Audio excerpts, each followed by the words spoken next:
à toutes et à tous et bienvenue pour ce nouveau numéro du CDRA, le contrat de développement Rhône-Alpes du Faucigny.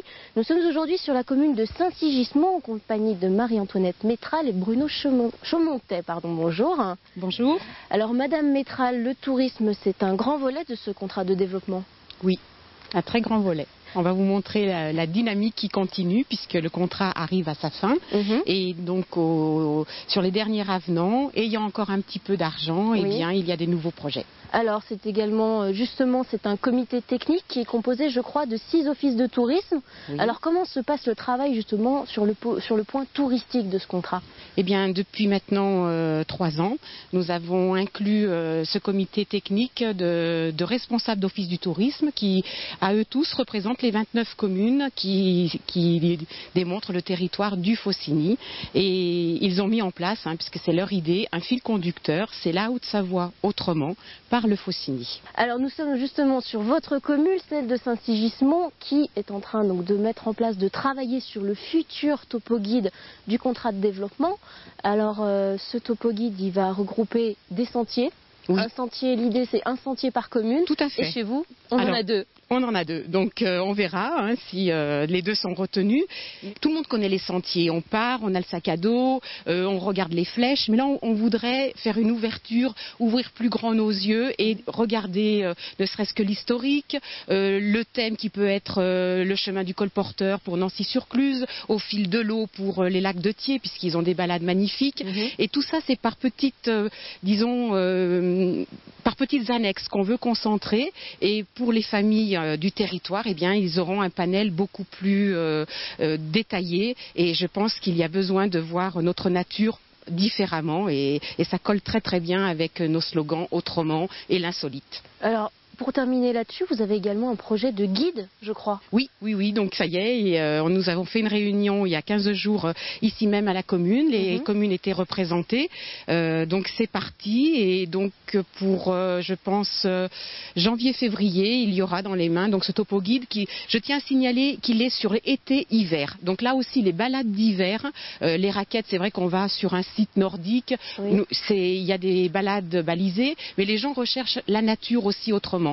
Alors on va faire un petit focus justement sur vos 2 sentiers de Saint-Sigismond pour les montrer un petit peu aux gens. Je vais vous laisser céder le micro à Monsieur Chaumontet qui va nous en parler un peu plus en détail. Alors tiens, on va commencer par la plus facile. C'est laquelle des 2? La plus facile, c'est la Creuse des Nants. Alors pourquoi s'appelle-t-elle la Creuse des Nants? Puisque ce sont des chemins creux qui ont été pratiqués pendant de nombreuses années, nombreux siècles. C'était les seules voies de communication à l'intérieur du village. Je devrais dire des villages, puisqu'à Saint-Sigismond, on parle de villages comme hameaux. Bon, alors la Creuse des Nants, vous devinez, des Nants, c'est qu'il y a beaucoup d'eau et il y a beaucoup de petits ruisseaux. Donc elle est plus facile. Elle serpente autour de l'église avec un dénivelé qui est relativement modeste. Elle est donc ouverte à toute la famille. Il faut compter à peu près 2 heures. Elle a une petite histoire, on va dire, puisque même à l'heure actuelle encore, les écoliers l'empruntent pour pouvoir rejoindre, je crois, le terrain de jeu qui est juste en dessous de la mairie. Et déjà à l'époque. Et je pense que ces sentiers sont une richesse pour la commune de Saint-Sigismond. Ils ont été très utilisés par nos enfants, ils le sont encore. Et mon souhait, c'est qu'ils le soient encore plus. Pourquoi ne pas aller directement à Cluse à pied? Il faut penser à l'après-pétrole, n'est-ce pas? Pourquoi pas, après tout.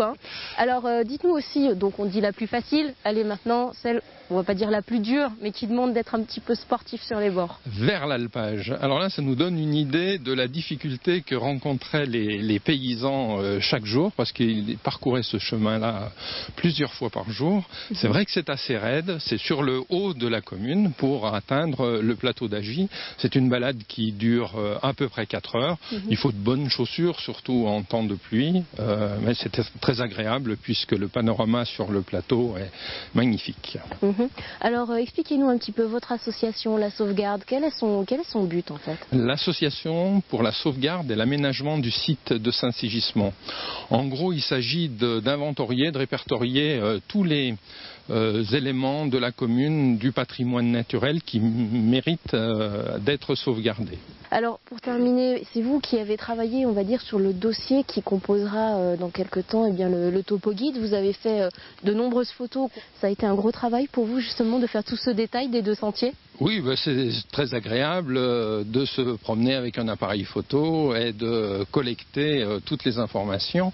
C'est vrai que la première balade, la Creuse des Nants, là, est très bien renseignée en ce qui concerne l'habitat, en ce qui concerne l'industrie, les débuts de l'industrie horlogère, etc.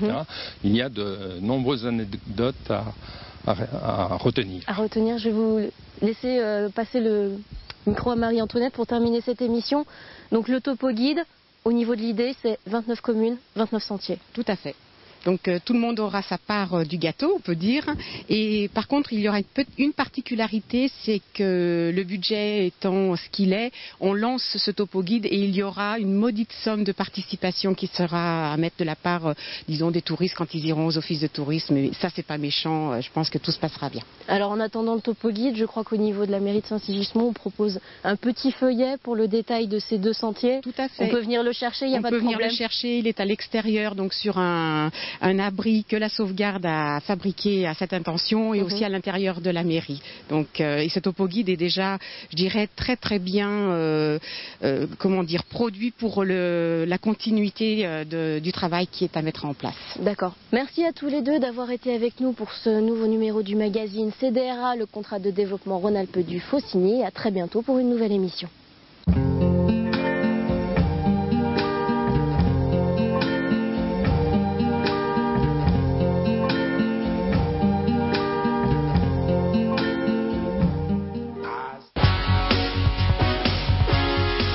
Jean-Paul Mavic, mesdemoiselles, vous le connaissez tous, l'acteur culte des années 90. Les voltiges, ça t'impressionne?